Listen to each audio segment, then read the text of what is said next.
High বন্ধুরা, আশা করি সমস্ত বন্ধুরা অনেক অনেক ভালো আছেন। এই চাটটা দেখে বুঝতে পারছেন কিসের চাট?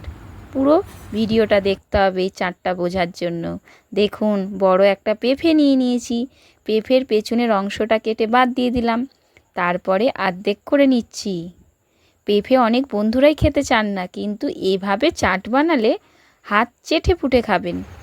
দেখুন, পেঁপেটা কেটে নিয়ে পেঁপের খোসাগুলো বাদ দিয়ে দিয়েছি। তারপরে ওপরে একটা অংশ থাকে, এই অংশগুলো না জিভগুলো কিরকির করে, তাই কেটে বাদ দিয়ে দিলাম। পুরো পরিষ্কার হয়ে গেল। এরপরে পাতলা পাতলা করে কেটে নেব।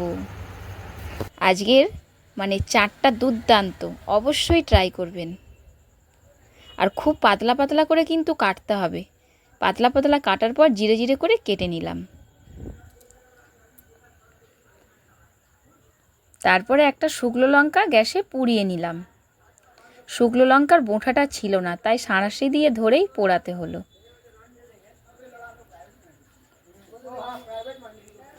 পেঁপে কোচানো হয়ে গেছে। নুন, কাঁচা লঙ্কা, লেবু পাতা, তেঁতুল, শুকনো লঙ্কা পোড়ানো সব নিয়ে নিয়েছি।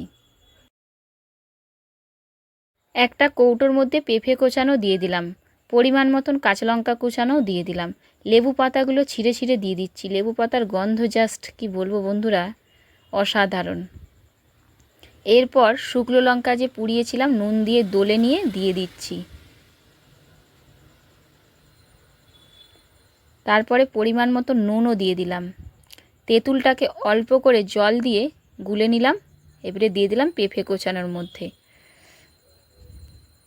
নাড়াচাড়া করে নিচ্ছি। এরপর দিয়ে দেবো কাসুন্দি। এই চাটটা দেখার পর কোন কোন বন্ধুর জিভে জল আসছে কমেন্টে জানাবেন। আর অবশ্যই কিন্তু এই চাটটা ট্রাই করবেন। নাড়াচাড়া করে নিচ্ছি কাসুন্দি দেওয়ার পর। এবারে একটা প্লেটে ঢেলে নিয়েছি, ওপরে দিয়ে দিচ্ছি জলজিরা। জলজিরাটা দেওয়ার পর আবার নাড়াচাড়া করে নেব। এই চাটটা নিয়ে বিকালে বসে পড়তে হয়, উফ, বিকালটা একদম জমে যাবে।